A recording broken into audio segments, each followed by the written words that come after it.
නෙළු කියන්නේ විශේෂ ශාකයක්. ඒක විද්‍යාත්මකව අපි ස්ට්‍රොබිලැන්තස් කියලා කියනවා. ස්ට්‍රොබිලැන්තස් කියලා කියන්නේ මේ මුළු ගණයටම. ඒක ඇකැන්තේසියේ කියන කුලය යටතේ තමා වර්ගීකරණය වෙන්නේ. එතකොට නෙළු ගත්තහම ඒකේ විශේෂ බොහොමයක් ලංකාවේ වාර්තා වෙනවා. දැනට නෙළු විශේෂ 36ක් පමණ ලංකාවේ වාර්තා වෙනවා. එතකොට මේකේ මේ එක එක විශේෂ එක එක කාලේ තමා මල් හටගන්නේ. ඒක විශේෂයි කියලා කිව්වේ ඒ එක එක විශේෂ විවිධ කාල ගන්නවා මල් හටගන්න. සමහර විශේෂවල අවුරුදු 7 මල් පිපෙනවා. ඒත් සමහර විශේෂවල අවුරුදු 2ක් 4ක් 6ක් 8ක් 12ක් ඔය වගේ සමහර විශේෂවල අවුරුදු 16ක් ගත වෙන ඒවාත් තියෙනවා. ඒ වගේ මේක ඉතින් පරිසරයට අනුවර්තනයක් තමයි මෙහෙම මල් හටගන්න. ඇතට මල් හටගන්න ශක්තියක් ඕනෙන ශාකයකට. එතකොට එයා හොඳට ගහ වර්ධනය වෙන්න අවුරුදු ගණනාවක් ගත වෙනවා. මෙහෙම අවුරුදු ගණනාවක් ගත වෙලා හොඳට වර්ධනය වෙලා තමයි මෙයා මල් පිපෙන්නේ. මල් පිපිලා මේක විශේෂ ශාකයක් වෙන්නේ ජීවිත කාලේ එක වතාවයි මල් පිපෙන්නේ. මෙහෙම එක එක ස්පීෂීස් වල මල් පිපීම තියෙන සියලුම මේ විශේෂවල එක යායට මල් පිපීමක් තමයි මෙහෙම නෙළු වසන්තයක් කියලා කියන්නේ. එතකොට හෝටන් තැන ජාතික උද්‍යානයේ මෙහෙම අවුරුදු 12කට නෙළු වසන්තයක් එනවා කියලා කියන්නේ. ඒ ශාක වයස අවුරුදු 12ක් වෙනකොට එකවර මල් පූදිනවා. 2013 දී එකවරක් මේ වගේ නෙළු වසන්තයක් ආවා.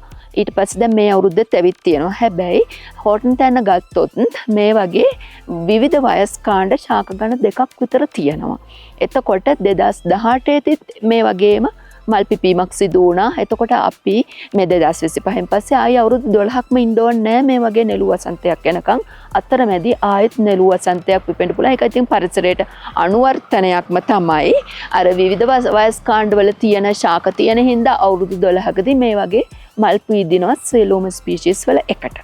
එතකොට ලංකාවේ ගත්තහම නෙළු විශේෂ 36ක් විතර වාර්තා වෙනවා.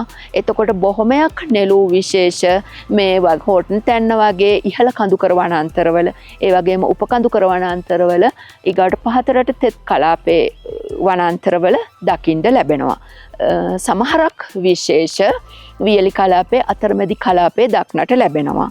එතකොට හෝටන් තැන ජාතික උද්‍යානය ගත්තොත් නෙළු විශේෂ 8ක් වගේ වාර්තා වෙනවා. ඒත් මෑත කාලයේදී ඉඳන් මල් වාර්තා වුණේ නෙළු විශේෂ 6ක. මේ ගමන මේ එක යායට මල් පිපිලා තියෙනවා විශේෂ 5ක.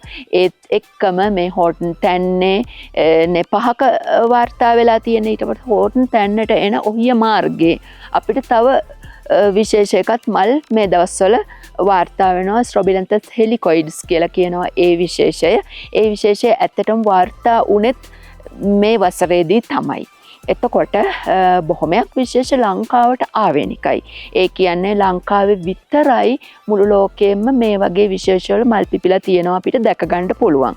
ඒ වගේම මේ බොහොමයක් විශේෂ ආරක්ෂිත ශාක කියලා කියනවා. ඒ කියන්නේ වනජීවි සංරක්ෂණ දෙපාර්තමේන්තුවේ තියෙනවා වනසත්ව වෘක්ෂ ආරක්ෂක ආඥා පනත. මේ ආඥා පනතින් මේ ශාකවලට ආරක්ෂාවක් දීලා තියෙනවා. ඒ කියන්නේ මේ ශාකවල අතු කඩන්නවත් විනාශ කරන්නවත් ඒවා ප්‍රවාහනය කරන්නවත් විකුණන්නවත් ඔය වගේ ඒවා සීමා කරලා තියෙනවා. මේ පනත මගින් ආරක්ෂිත ශාක බවට පත් කරලා තියෙනවා. ඒ ශාකවලට විනාශ කරනවා නම් ඒක දඬුවම් ලැබිය හැකි වරදක් වෙනවා.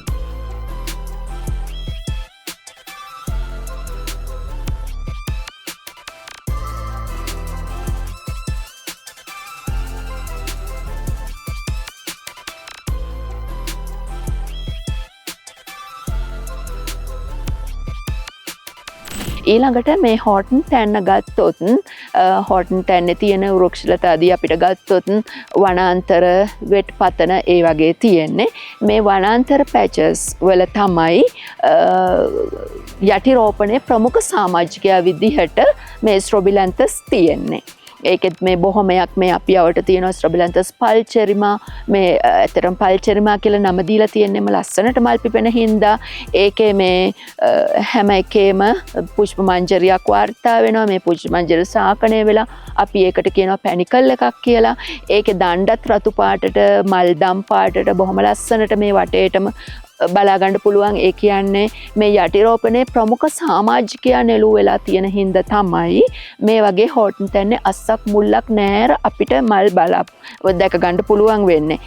මේකේ විශේෂත්වය තමයි මේවර මෙහෙම එකවර එක යායට මල් පීදිලා ඊට පස්සේ මේවා එකවර ඇත්තටම එහෙම එක යායට මල් පීදිලා තියෙන්නේත් මෙහෙම මල් එක යායට තියෙනකොට පොලිනේටර්ස්ලාට පොලිනේට් එක හොඳට කරගන්න පුළුවන්. ඒ කියන්නේ ෆෘට්ස් ගොඩක් එනවා. ඊට පස්සේ මේවයි තියෙන ස්පෝටිකාව කියලා විශේෂ ෆෘට් එකක්. ඒක පිපිරෙන සද්ද පවා ඇහෙනවා. ඒ සද්දෙන් බීජ විශාල සංඛ්‍යාවක් විසිරෙනවා. එතකොට මේ බීජ විසිරලා යෑමත් සමගම මේ ගස් සියල්ල මැරෙනවා. ඊට පස්සේ මේ ටික පොඩ්ඩක් මැරුණ කෝටු ඒ වගේ එක වෙන්නේ. එහෙම කාලයක් දීලා තියෙන්නේ පරිසරයට අනුවර්තනයක් විදිහට. ඒ කාලෙට මේ කූඩලු කෝලියාස් වගේ විශේෂ ගොඩක් ඉස්මතු වෙන්න පටන් ගන්නවා. ඒ වගේම තමයි මේ හෝටන් තැන ගත්තොත් මේකේ මේ වනාන්තර කොටස තියෙන්නේ මේ වියන්ස්තරයක් තියෙනවා. කුඩ වගේ ෂේප් මිටිගස් ඇඹරුණු කඳන් එක්ක පාට තුරු වියන් අපිට බලා ගන්න පුළුවන්. ඒ වගේ එතකොට තුරු වියන ඊගාවට උපවියනක් තියෙනවා. පඳුරු ස්තරයක් තියෙනවා. මේ පඳුරු ස්තරේ තමයි නෙළු වාර්තා වෙන්නේ. එතකොට නෙළු මැරුණ කාලෙට අර වියන් ස්තරේ එහෙම දඹ කීන ඔය වගේ ගස් තියෙනවනේ. ඒ වගේ පැලෑටි වලට උඩට එන්න අවස්ථාව තියෙනවා. නැත්නම් මේ යටිරෝපණයේ ගණට පිහිටන හින්දා අනිත් ශාක වලට අවස්ථාව ලැබෙන්නේ මේ ශාක පිහිටන වෙලාවේදී ඒවා පැලවෙන්න. කෝලියාස් කූඩලු වගේ විශේෂ වලට. අර මේක මල් පිපිලා මැරිලා අන්නේ අතරතුරේදී ඒ වෙනත් ශාක වර්ධනය වෙනවා. ඒ වුණත් දැන් මෙහෙම මල් පිපිලා බීජ විසිරිලා හොඳ සීඩ් බෙඩ් එකක් තියෙන්නේ. ඒ වයින් ආයෙත් වරක් තව මාස 12ක් විතර ගියාට පස්සේ අපිට බලා ගන්න පුළුවන් ග්‍රීන් කාපට් එකක් වගේ ඝන යටිරෝපණයක් විදිහට මේ නෙළුව ආයි වර්ධනය වෙනවා. ඒ වර්ධනය වීමත් සමගම අර නෙළුව මැරුණ කාලේ වර්ධනය වුණ කෝලියාස් ඔය කූඩලු වර්ග ඉම්පාටියන්ස් වර්ග ඒවා ආයෙත් මේ මැරෙන්න පටන් ගන්නවා. මොකද මෙයා තමයි වෙන කාටවත් මේ යටිරෝපණයේ ප්‍රමුඛයා වෙන්න දෙන්නේ මේ නෙළු ඝන යටිරෝපණයක් විදිහට වාර්තා වෙලා තියෙනවා. ඉතින් ඔය විදිහට හෝටන් තැන්නේ මේ 2025 වර්ෂයේදී එකට මෙහෙම යායට මල් පිපිලා ස්පීෂීස් 5ක මල් බලා ගන්න පුළුවන්. එකට ස්ට්‍රොබිලැන්තස් කැලිසිනා කියලා කියන්නේ කහ පාටට ලංකාවේ වාර්තා වෙන නෙළු විශේෂ අතරින් කහ පාටට මල් පිපෙන එකම විශේෂය කැලිසිනා. එතකොට කහ පාටට මල් පිපිලා බලා ගන්න පුළුවන්. ඊගාවට හූකරි සුදු පාට මල් බලාපොරොත්තු වෙන්න පුළුවන්. ඊගාවට ස්ට්‍රොබිලැන්තස් සෙක්සිනිස් කියලා කියනවා. සෙක්සිනිස් කියලා කියන්නේ ලංකාවේ වාර්තා වන නෙළු විශේෂ අතරින් විශාලම ශාකය. නෙළු බොහොමයක් මේ ඇකැන්තේසිය කුලයේ යටතටත් ගන්න හින්දා පඳුරු පැලෑටි විදිහට තියෙන්නේ. ඒ වුණාට කලාතුරකින් සමහර විශේෂවල උස ගස් වාර්තා වෙනවා. එතකොට සෙක්සිනිස් කියලා කියන්නේ ඒ උස ගස් වාර්තා වෙන එකක්. එතකොට සෙක්සිනිස් වල ප්‍රභේද වැරයිටිස් තියෙනවා 7ක් විතර. එන්නේ ප්‍රභේදයන් 4ක් විතරත් මේ හෝටන් තැන්නේදී මේ ගමන බලා ගන්න පුළුවන් මල් හටගෙන තියෙනවා.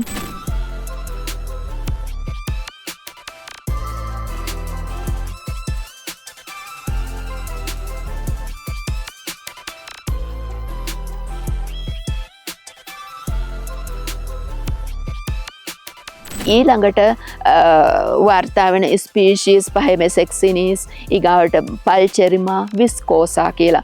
විස්කෝස ගත්තොත් විස්කෝසා වලත් වැරයිටි දෙකක් ලංකාවේ වාර්තා වෙනවා. මේ වගේ හෝටන් තැන්නවනේ ඉහළ කඳුකර වනාන්තරවල වාර්තා වෙන්නේ ස්ට්‍රොබිලැන්තස් විස්කෝසා වැරයිටි විස්කෝසා කියන ප්‍රභේදය. ඊකාවට පහතරට තෙත් කලාපේ වගේ ඔය ගොන්ගල වගේ වනාන්තරවල අපිට බලා ගන්න පුළුවන් අනිත් ප්‍රභේද. ඒකට අපි කියනවා ස්ට්‍රොබිලැන්තස් විස්කෝසා ඩිජිටාලිස් කියලා. ඒ දෙක අතර අපිට හොඳට වෙන් කරලා අඳුර ගන්න පුළුවන් මේ මල් පිපුණාම. ස්ට්‍රොබිලැන්තස් වල විශේෂත්වය තමයි මල් පිපෙන්නේ නැති අවස්ථාවලදී කොළවලින් අඳුර ගැනීම තරමක් අපහසුයි. ඒත් හොඳට දැක බලාගෙන ඒ එක විශේෂ ගැන හොඳට අඳුර ගන්න පුළුවන් වුණාම අපිට මල් පිපිලා නැති අවස්ථාවල උනත් අඳුර ගන්න පුළුවන්. ඇත්තටම මෑතකදී අපි විශේෂ 3ක්ම වාර්තා කරලා තියෙනවා අලුත් ස්පීෂීස් විදිහට ඩිස්ක්‍රයිබ් කරලා තියෙනවා. ස්ට්‍රොබිලැන්තස් මැදහින්නන්සිස් ගත්තහම මැදහින්නන්සිස් මුලදිම හොයාගන්න පුළුවන් ඕනේ ශ්‍රීපාද ස්වභාව රක්ෂිතයේ මැදහින්න ප්‍රදේශයෙන්. ඒකයි ඒකට මැදහින්න කියලා නම දීලා තියෙන්නේ. එතකොට ස්ට්‍රොබිලැන්තස් මැදහින්නන්සිස් කියලා කියනවා ඒකට. ඒ වගේම නකල්ස් ස්වභාව රක්ෂිතයෙන් තව නකල්ස් රක්ෂිතයෙන් තව රඹුක් ඔළුව කියන ප්‍රදේශයේ තව ස්ට්‍රොබිලැන්තස් විශේෂයක් වාර්තා නෙළු විශේෂයක් වාර්තා කරන්න පුළුවන් වුණා. ඒකට ස්ට්‍රොබිලැන්සස් ග්ලැන්ඩියුලාටා කියලා නම දීලා තියෙන්නේ. මොකද ඒකේ මේ මල් වල හොඳට ග්ලෑන්ඩ්ස් බලා ගන්න පුළුවන්. ඒ හින්දා තමයි ග්ලැන්ඩියුලාටා කියලා නම දීලා තියෙන්නේ. ඒ වගේම තව නෙළු විශේෂයක් ස්ට්‍රොබිලැන්තස් ශ්‍රීපාදෙන්සිස් කියලා මෑතකදී වාර්තා කළා. ඒකත් ශ්‍රීපාද ස්වභාව රක්ෂිතයෙන් හමු වුණේ. ඔය වගේ අලුත් නෙළු විශේෂ තව ඉදිරියේදී තවත් අලුත් නෙළු විශේෂ වාර්තා කිරීමට නියමිතයි. ඉතින් මේ ලංකාව දිවයිනක් විදිහට මේ හුදකලා දිවයිනක් විදිහට තියෙන හින්දා තමයි මේ වගේ ජෛව විවිධත්වයක් තියෙන්නේ. ඉතින් මේ නෙළු විශේෂ මේ ජෛව විවිධත්වයට බෙහෙවින් දායක වෙනවා. මේ විවිධත්වය අතරින් ස්පීෂීස් දැනට 36ක්ම වාර්තා වෙන හින්දා එතකොට මේ වගේ ජෛව විවිධත්වයෙන් අනූන ප්‍රදේශයක මේ අපි ඉන්නේ හරි සංවේදී කලාපයක්. ඉතින් මේවා රැක ගැනීම තමයි අපගේ යුතුයකම වෙන්නේ.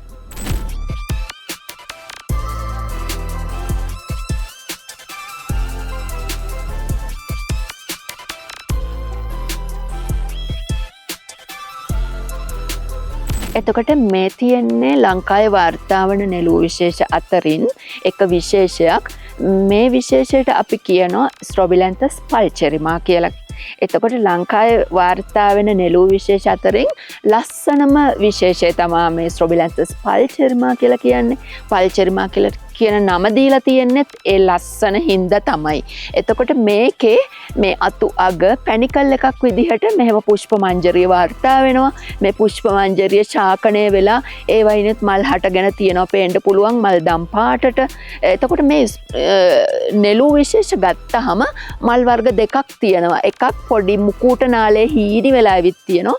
අනික කොනිකල් ෂේප් වෙලා තියෙනවා. මේකේ හොඳට බලා ගන්න පුළුවන් මේ මල ගත්තහම මේක නිකන් කොනිකල් ෂේප් යට ඉඳන්ම හීනි නාලයක් නැතුව යට ඉඳන්ම කෝන් ෂේප් වෙලා මේ ස්ට්‍රොබිලැන්තස් පල්චෙරිමා වල තියෙන්නේ එහෙම. එතකොට ලංකාවේ වාර්තා වෙන නෙළු විශේෂ ගත්තහම මේ වගේ මල් වාර්තා වෙන්නේ මේ ස්ට්‍රොබිලැන්තස් පල්චෙරිමා වල තමයි. මේකට ආසන්න වශයෙන් සමාන විශේෂයක් තියෙනවා. පහතරට තෙත් කලාපයේ ශ්‍රීපාද ස්වභාව රක්ෂිතයෙන් වාර්තා වන ස්ට්‍රොබිලැන්තස් හබ්‍රැකැන්තොයිඩ්ස් කියන එක. ඒකත් මේ විදිහටම දම් පාටට ඒ උනාට වෙනස්කම් තියෙනවා. මේකේ පුෂ්පමංජරිය අක්ෂය හොඳට රෝම දරනවා.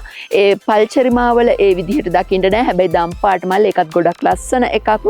මේ වගේම එක යායට මල් පීදිලා තියෙනවා. ගොන්ගල වගේ තැන්වලදී අපිට හමු වෙනවා මේ වගේම එක යායට මල් පීදුන එහෙම ඒ ගොන්ගල වගේ. එතකොට ඒ ස්ට්‍රොබිලැන්තස් හබ්‍රැකැන්තොයිඩ්ස් කියන මීට සමාන. හැබැයි මේ වගේ ඉහළ කඳුකර වනාන්තරවල ඒ විශේෂ වාර්තා වෙන්නේ නැහැ. පහතරට තෙත් කලාපයේ වනාන්තරවල තමයි ඒ හබ්‍රැකැන්තොයිඩ්ස් කියන ශ්‍රීපාද ස්වභාව රක්ෂිතයේ ගොන්ගල ඔය වගේ අපිට සමහර කාලවලදී බලා ගන්න පුළුවන් එක යායට මේ වගේ මල් පිපිලා මේ හට ගන්න. ඒ වගේම තව තියෙනවා ස්ට්‍රොබිලැන්තස් ලුපුලිනා කියලා. ඒක ලංකාවට ආවේනික නෑ. මේ බොහොමයක් විශේෂ මේ විශේෂ එහෙම ලංකාවට ආවේනිකයි. අර මේ ලුපුලිනා කියන එක ලංකාවට ආවේනික නෑ. ඒක එක්සෝටික් එකක්. එතකොට ඒකත් ඔය සිංහරාජ්‍ය වගේ තැන්වල එක යායට මෙහෙම මල් පීදිලා බලා ගන්න පුළුවන්.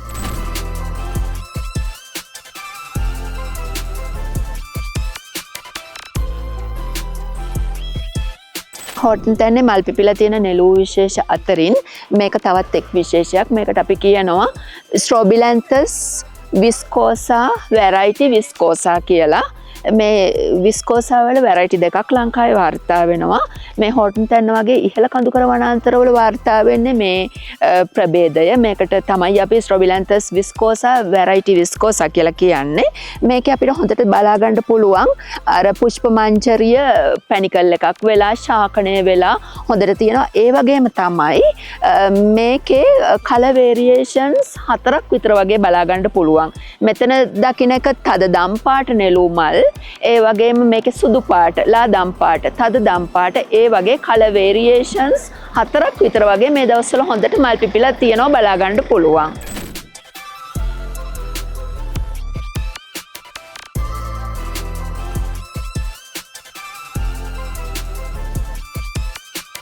අපි දැන් ඉන්නේ මේ තොටුපළකන්ද සභාව මම්පෙතේ. බලා ගන්න පුළුවන් මේ අවට මුළු යායටම පිපිලා තියෙනවා. එක නෙළු විශේෂයක්. ඒකට කියනවා අපි ස්ට්‍රොබිලැන්තස් විස්කෝසා කියලා. විස්කෝසා වල වැරයිටි කිහිපයක් තියෙනවා පාට පාට. මේක ගොඩක් ලාදම් පාටට සුදු පාටට හුරුවම මල් පිපෙන මේ විස්කෝසා එක. ඒ විස්කෝසා අතරින් පතර සමහර තැන්වල මේ බලා ගන්න පුළුවන් ස්ට්‍රොබිලැන්තස් සෙක්සිනිස් එකත් මේ දම් පාටට මල් පිපිලා තියෙන එක. එතකොට මේකේ පැහැදිලිව වෙන් කරලා අඳුරගත්ත හැකි ඉස්සෙල්ලා පල්චෙරිමා වල තිබුණේ උඩ පැනිකල් එකක්. මේකේ තියෙන පැනිකල් එකක් නෙමෙයි. මේක මේ කක්ෂීය අංකුර වලින් එන ශුකියක් තමයි තියෙන්නේ. මේ ශුකිය හැබැයි ස්පයික් එකක්. ස්පයික් එක මේ බ්‍රාන්ච් වෙලා තියෙන්නේ. බ්‍රාන්ච් ස්පයික් එකක් තමයි මේකේ මේ පුෂ්ප මංජරිය වෙන්නේ මේ ඉන්ෆ්ලෝරසන්ස් එක වෙන්නේ. එතකොට ඒකෙන් තමයි මේ මල් හටගෙන තියෙන්නේ. මේක මේ පුෂ්ප මංජරිය වෙනස ඒකයි විස්කෝසාවල ඉහළ කඳුකර වනාන්තර ඉහළ කඳුකර උපකඳුකර වනාන්තරවල වාර්තා වෙන ප්‍රභේදය තමයි මේ තියෙන්නේ. මේකට අපි ස්ට්‍රොබිලැන්තස් විස්කෝසා වේරියබල් වැරයිටි විස්කෝසා කියලා කියනවා.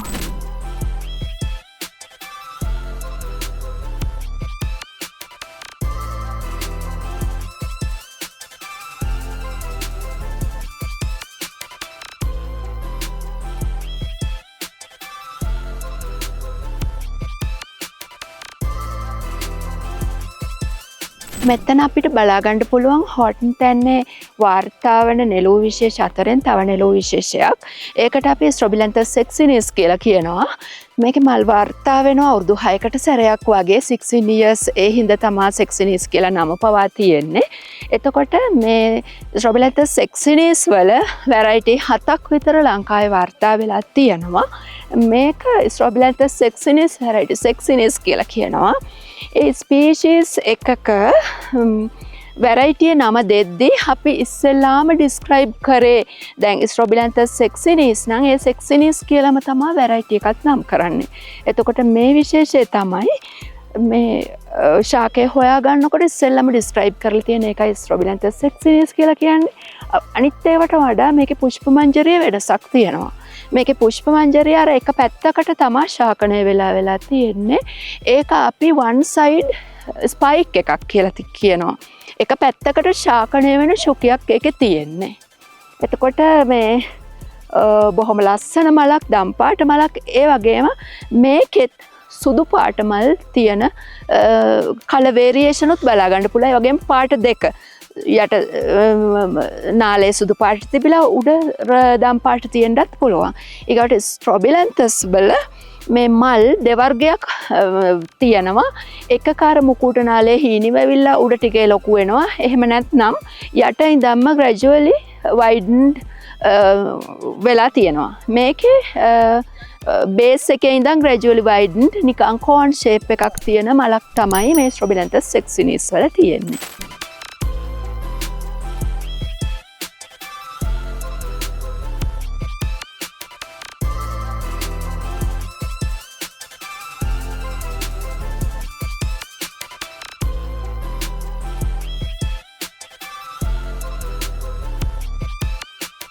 අලුත් වීඩියෝස් ගැන අප්ඩේට්ස් දැනගන්න විදුසර YouTube channel එක subscribe කරන්න.